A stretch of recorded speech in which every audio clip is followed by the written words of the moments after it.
Kratos versus Asura. The Ghost of Sparta versus the Wrathful Destructor. Cause sometimes you just want to punch a god in the face. He's Wiz and I'm Boomstick. And it's our job to analyze their weapons, armor, and skills to find out who would win a death battle.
It's true then. The god of war is on Gaia. But not for long. You do not want this fight. Run!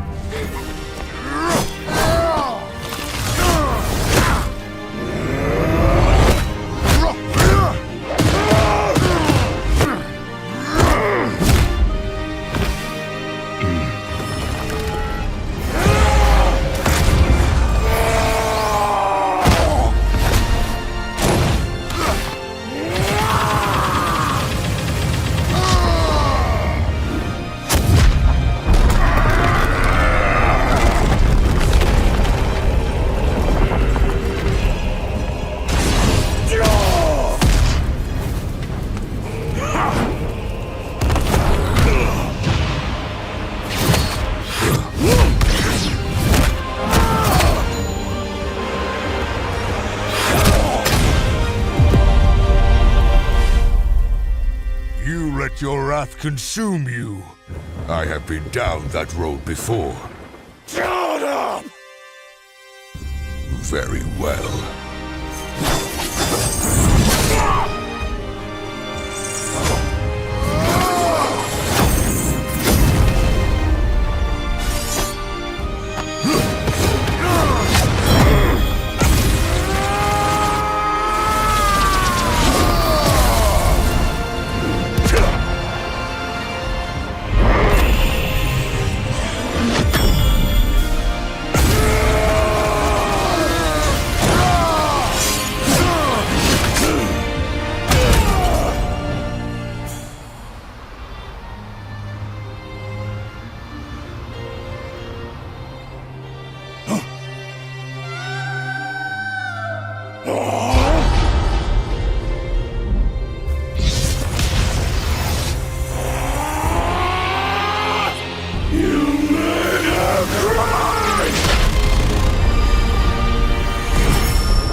This is not my end!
You deserve a worthy end!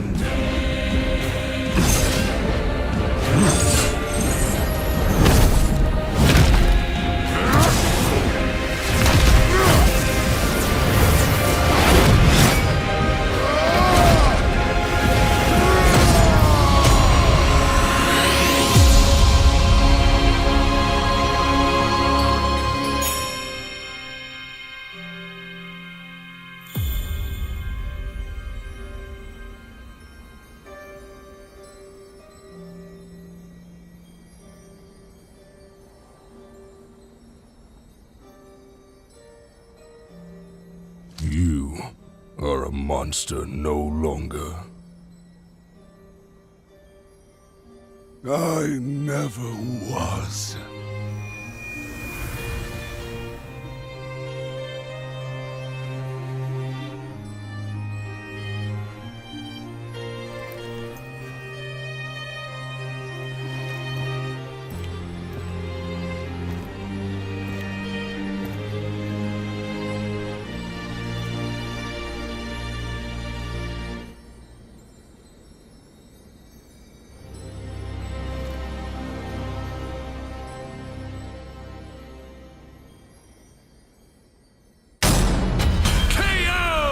Well, I guess Asura's wrath really is gone. But are we sure this is how it'd go? Even though Asura can blow up stars? Asura had some amazing displays of apocalyptic destruction, but the full scope of their speed, experience, versatility, and power sheds a surprising light. At first glance, speed seems like a shoo-in for Asura. Kratos is quick, but he never dodged a universe-crossing laser. That doesn't mean he couldn't. Remember, as usual, we look at these characters at their peak, free from gameplay restrictions. Yeah, we're looking at everything in canon, and Kratos fought and killed Helios, the sun god. From the moment he's introduced, Helios is emphasized to be immensely powerful. Without Helios, darkness would shroud everything. His light was fast enough to illuminate the entire underworld while Kratos sailed through it, taking a few hours at most. So, kinda hard to quantify, but that's consistent with the shockwaves the primordials caused that spawned the universe. Arguments could be made for which is faster, the primordial shockwaves or Chakravartin's intergalactic lasers. Since it's so close, it's safest to assume their speeds are generally even. But what does speed matter if you don't know how to use it? Let's cover experience. Asura lived across centuries, obviously a lot longer than Kratos. And while Kratos eventually learned to control his rage, Asura pretty much always had that control. So Asura easily takes experience. But when it comes to versatility, he couldn't match all the weapons and abilities Kratos had. Sure, Asura's quite skilled and a monster at martial arts, but his fighting style mostly relies on one thing. A whole lot of punching. Kratos' weapons, magic, runes, relics, and even his rage gave him far more options in combat, slowing down time, healing injuries, and most importantly, multiple weapons that could drain a variety of energies, like mantra. Yeah, when Asura loses all his mantra energy, that's it for him. So the Dropnir spears and the Blade of Olympus gave Kratos exactly what he needed: versatility, and multiple ways to finish this for good before Asura just comes crawling back out of the underworld. If he could. Asura's resurrections take years or whole centuries, days at best. But all this assumes Kratos could match Asura's crazy strength. All roads lead to power, which should go to Asura, right? Look at what he can do! If this came down to who made the bigger kaboom, he'd kick Kratos' ass in 2 seconds. But a closer examination of their feats reveals the truth. At his peak, Asura overpowered Chakravartin, annihilating that cosmic golden god. By measuring the dimensions of Chakravartin's body and scaling it up to match the size of this galaxy-eclipsing statue, we can determine its volume. Add in the density of gold, for good measure assuming the form is solid throughout, and its mass far exceeds not just our galaxy, but our entire observable universe. Destroying that big golden god would need energy on par with obliterating our universe 91,000 times. Extremely impressive and unfathomable. However, the same idea applies to Ragnarok shaking the roots of Yggdrasil. Ragnarok is obviously a bit of a different beast than Kratos, but what really matters is what Freyr did. Right, Freyr, a god comparable to Kratos, held back Ragnarok's power for a significant time. So Kratos should be capable of the same level of power, or even more. Using an official map and knowing the world tree's branches encompass all of existence, we can measure its size and volume. And we know this map is accurate because it shows these two realms conjoined, which we see in-game. Even if we assume the Tree of the Realms is only 1% solid, a significant lowball that Kratos should easily scale above, shaking such an incomprehensibly large structure would require enough force to destroy our universe's mass energy 9 million times over. That's almost 100 times greater than Chakravartin's destruction. And this isn't some one-off outlier. I mean, a realm-shattering supergiant doesn't sound too different from the other Titans and Olympians Kratos defeated. That's the thing, isn't it? It's easy to think that we never see Kratos do anything that matches Asura, but we do.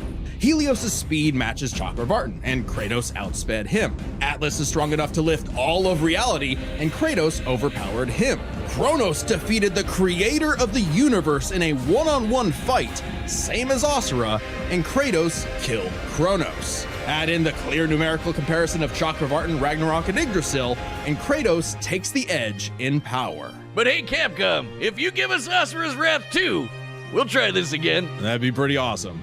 Asura's The Sun Rises. The god of wrath was Kratos. The winner is Kratos. But what if...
That concludes my pitch for Asura's Wrath 2, the end.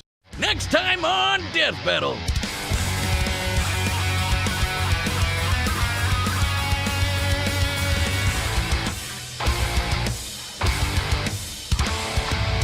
Subscribe and join as a member to see more Death Battle. Thanks for watching.